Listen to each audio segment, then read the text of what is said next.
Hey everyone, welcome to this explainer. Today we're doing a deep dive into the sprawling, deeply psychological world of Oshi no Ko. We're not just skimming the surface of the plot here. Oh no, we are completely deconstructing the dark realities it exposes. We'll be looking at everything from its harsh systemic critiques of the entertainment industry to the metaphysical lore behind those iconic star eyes, right down to that devastating and definitely highly debated finale. To do that, here's our game plan. First up, the industry of lies. Second, we'll uncover the secrets of the star eyes. Third, we're digging into trauma in past lives. And finally, we'll break down Aqua's ultimate sacrifice. All right, let's jump right into section 1, the industry of lies and how deception is used as a weapon. So the core philosophy of Oshi no Ko is that an entertainer's absolute greatest talent is, well, their ability to tell beautiful lies. Take idols like Aqua Hoshino, for example. They're required to project this perfect, completely unattainable image. The industry demands absolute purity, literally forcing performers to hide their humanity, like Ai having to hide her entire pregnancy. And this comes at a massive cost to their mental health. In this world, a lie isn't just a performance. It's actually a shield, and honestly a necessary weapon for survival. And you see this toxic reality bleeding across so many different sectors of the industry. In the idol space, you have the terrifying gachakoi phenomenon. This is where fans develop these obsessive, super dangerous delusions, which leads directly to violent stalkers like Ryusuke. Then, over in the 2.5D stage play world, we see original creators like Abiko Samejima locked in bitter battles with screenwriters just to keep creative control of their own stories. And don't even get me started on the child actors. We see the brutal obsolescence of kids like Kana Arima, who are exploited for their cute novelty and then just tossed aside the second they start growing up. But this toxicity really hits a boiling point when we look at reality television. Cynical directors like Kaburagi Masaya treat performers like totally disposable game pieces.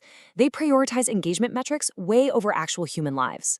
I mean, we see deceptive editing on Love Now completely vilify Akane Kurokawa. It triggers this massive wave of cyberbullying that very nearly leads to her attempting suicide. And later on the show Dig Deep, the staff exploits the cosplayer Maya with super invasive questions, and then they actually manipulate the resulting public backlash just to squeeze out more content.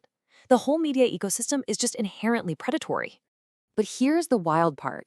Aqua actually weaponizes these exact same industry mechanics to protect the people he cares about, even though it costs him dearly. Remember when Kana Arima gets caught in that potential career-ending paparazzi scandal with the director? Aqua strategically triggers the ultimate press leak. He reveals that he and Ruby are Ai's illegitimate children. Now, it works perfectly to bury Kana's scandal, but betraying their mother's deepest secret causes a furious Ruby to completely disown him. In this industry, information is currency, and Aqua is willing to bankrupt his own family ties to spend it.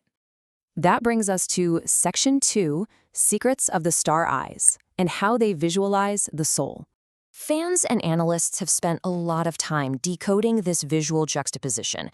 Those iconic star eyes, they aren't just a quirky anime character design. They're actually a visual shorthand for a character's deep psychological state. The white stars symbolize incredible acting talent, intense charisma, and the protective masks worn by people living a life of beautiful lies.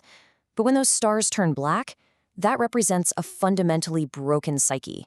Black stars manifest from pure malice, deep depression, a consuming desire for revenge, and ultimately murderous intent. Now, it gets even deeper. Fans have theorized a really cool connection between the six-pointed design of the eyes and the historical seal of Solomon. That's a symbol representing the union of opposites, like male and female, heaven and earth. It's a beautiful reflection of the intertwined, dual destinies of the Hoshino family. You have the dark and the light, the male and female counterparts. Think Hikaru Kamiki and Ai, or Aqua and Ruby. They are basically two halves of a tragically whole picture. Let's actually map this duality across the characters because it's super consistent. Aqua Hoshino always had two white stars, which perfectly represented her life built entirely on lies and her desperate search to actually understand love. Then you have Akane Kurokawa, who temporarily acquires white stars through her flawless psychological imitation of Ai. Aqua and Ruby, meanwhile, inherit one star each, representing their shared legacy. But they both manifest black stars the exact moment they get consumed by the desire to avenge their mother. And finally, their father, the serial killer Hikaru Kamiki. He rocks double black stars right from the jump, reflecting a nature that is just purely, terrifyingly evil. Let's keep peeling back those psychological layers in Section 3, trauma, and past lives, focusing on the regression of Ruby Hoshino. If we map this out, we can trace Ruby's heartbreaking emotional regression. Remember, in her past life, she was Serena, a terminally ill girl who felt completely abandoned by her parents. So she gets reincarnated, only to suffer the tragic loss of her new mother, Ai. Following that, her twin brother Aqua starts emotionally distancing himself so he can pursue his dark revenge plot. This isolation triggers a massive identity crisis for Ruby. She feels that exact same abandonment all over again, causing her psyche to fracture and basically regress backward into that terrified, lonely, patient Serena. Okay, so this brings us to that highly controversial moment during the 15-Year Lie movie arc, the part where Ruby develops romantic feelings for Aqua after finding out he's the reincarnation of her beloved Dr. Gorou. Look, the clinical, psychological reality here is that this was a deep trauma response. Ruby's sense of self was so fundamentally unstable at that point that Serena took over emotionally.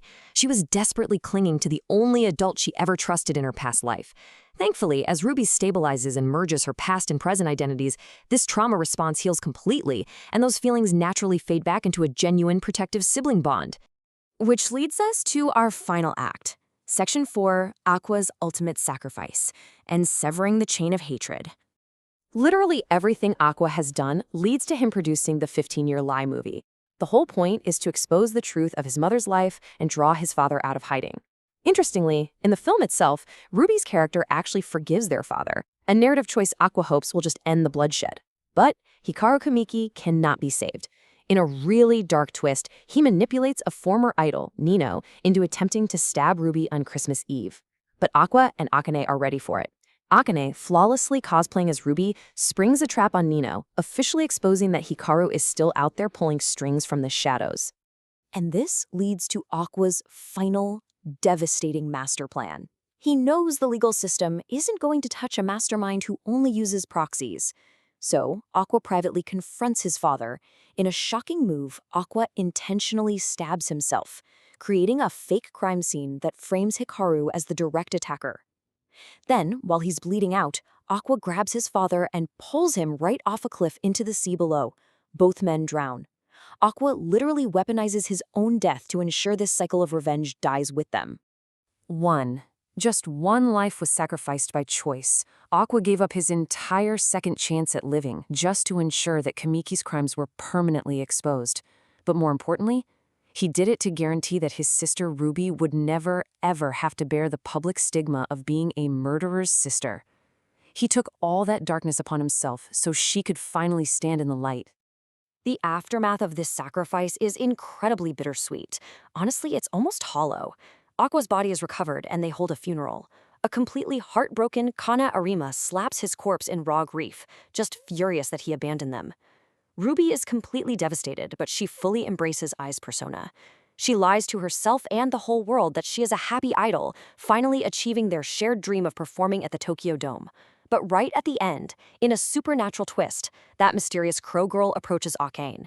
She hints that even though the gods strictly forbid resurrection, there just might be a loophole to bring Aqua back. And that brings us to the end of our explainer.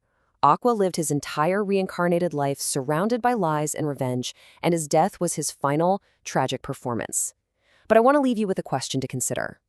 Was Aqua's self-destruction truly the only way to sever the chain of hatred in a world built so entirely on deception?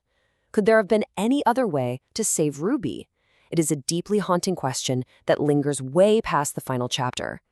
Thank you so much for exploring this dark, fascinating universe with me today, and always remember to keep questioning the lies we're told.